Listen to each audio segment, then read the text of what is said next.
Do you want to know how to fix the Roblox Content Not Accessible error on your PC? This usually happens because of your account content maturity settings don't allow access to certain games. In this video, I'll show you how to update your settings so you can join your favorite games without problems. So let's get started. Solution 1. Change content maturity settings. First, visit roblox.com and sign in if you haven't already. Then click on the gear icon and select Settings. Go to the Privacy and Content Maturity tab. Tap on Content Maturity and move the slider to Moderate.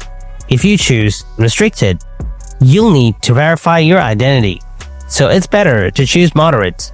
If you still can't access some experiences, then go to Account Info and verify your email or phone number.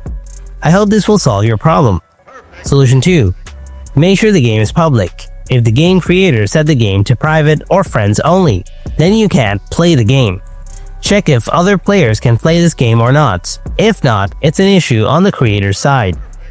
That's how you can fix the Roblox Content Not Accessible error on your PC. If you found this video helpful, then make sure to hit that like button and subscribe to my channel. Thanks for watching. I'll see you in the next video. Until then, stay tuned and take care.